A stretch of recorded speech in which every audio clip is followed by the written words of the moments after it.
आप लोग गलती सबसे बड़ी क्या करते हैं पता आपको?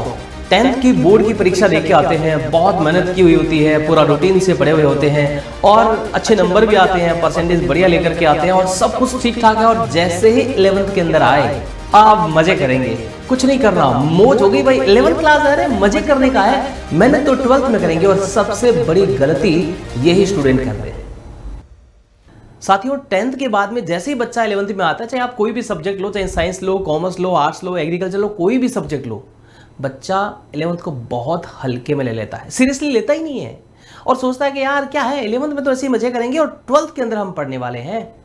और तकलीफ सबसे बड़ी तब होती है जब 12th के अंदर टीचर पढ़ा रहे होते हैं और हम कहते हैं सर ये कैसे आया, तो हम कहते हैं, बच्चा पूछता है कि सर ये कैसे आया, तो टीचर का जवाब होता है देखो इसको हमने डिटेल से 11th में आपको समझाया था, इसका कॉन्सेप्ट तो आपने क्लियर कर लिया होगा। बड़ी तकलीफ होती है उस समय कि काश ये टॉपिक मैं 11th में ठीक से पढ़ लेता, काश मैं 11th को ठीक से पढ़ लेता। नमस्कार प्यारे विद्यार्थियों, मैं हूं प्रताप राजपुरोहित और आपको इस वीडियो में बताने वाला हूं 11th कितनी इंपॉर्टेंट है हमारे लिए। साथियों, बिना नींव के क्या कोई सुंदर भवन बनाया जा सकता है? नहीं बनाया जा सकता है।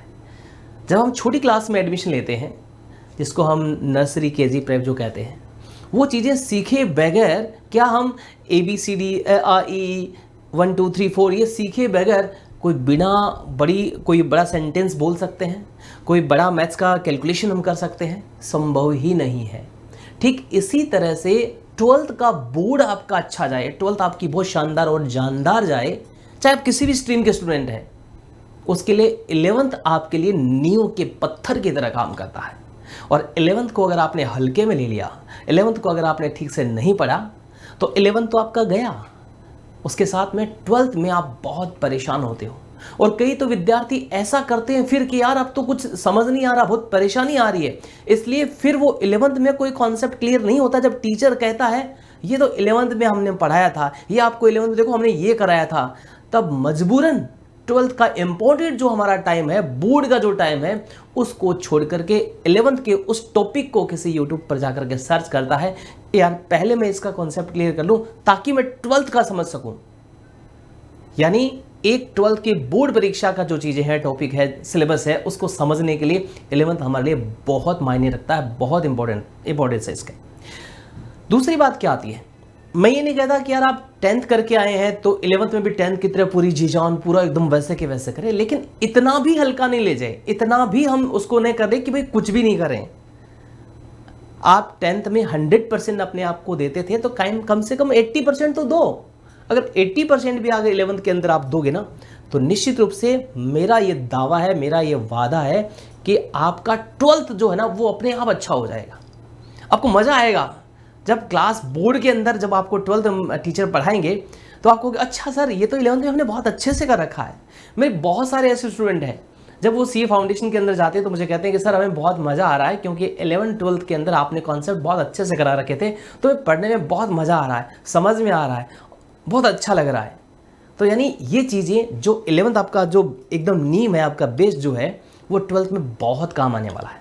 अगर आपने 11th को हल्के में ले लिया तो समझ लो आपकी 12th जो है वो नुकसानदायक हो सकती है, उसमें आपको उसका खामियाजा भुगतना पड़ सकता है। इसलिए 11th की जो पढ़ाई है आपको अच्छे से करनी है ना, उसको भी सिस्टमेटिक ढंग से पढ़ना है। अगर आप अच्छे से 11th की पढ़ाई करेंगे तो निश्चित रूप से उसका फ़ायदा आपको मिलने वाला है। 11th क्लास के अंदर 10th का रिजल्ट आने के बाद में आप क्या सब्जेक्ट लेने वाले हैं, कमेंट बॉक्स में कमेंट करके मुझे ज़रूर बताना। और अपने सभी उन साथियों को ये वीडियो शेयर करना जो 11th क्लास को हल्के में ले लेते हैं और सोचते हैं यार 11th ही तो है।